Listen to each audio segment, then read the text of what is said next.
Am I the a-hole for telling my grieving friend that her husband needs to man up after she miscarried? My friend is currently going through a miscarriage. She's been in a lot of pain physically and emotionally, and she told me she was also worried about her husband because he was super sad about everything and wasn't able to go to work. Here's where I might have gone wrong. In the days before, she had been venting a lot about covering for coworkers and how she felt the lack of support at her job. So when she mentioned her husband being emotional, I assumed she was complaining about him in the same way. I responded by saying he needs to man up and not add to her emotional load.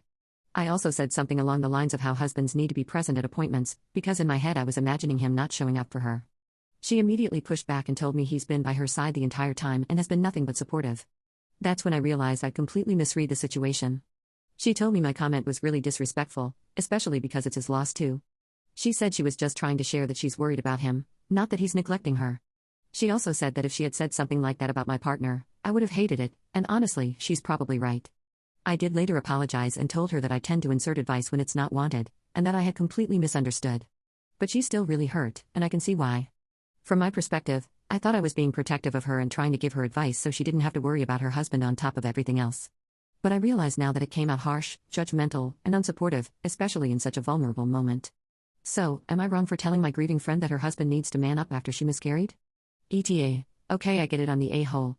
I feel really bad, especially considering I'm pregnant and she just sent me a baby shower gift while going through this as well.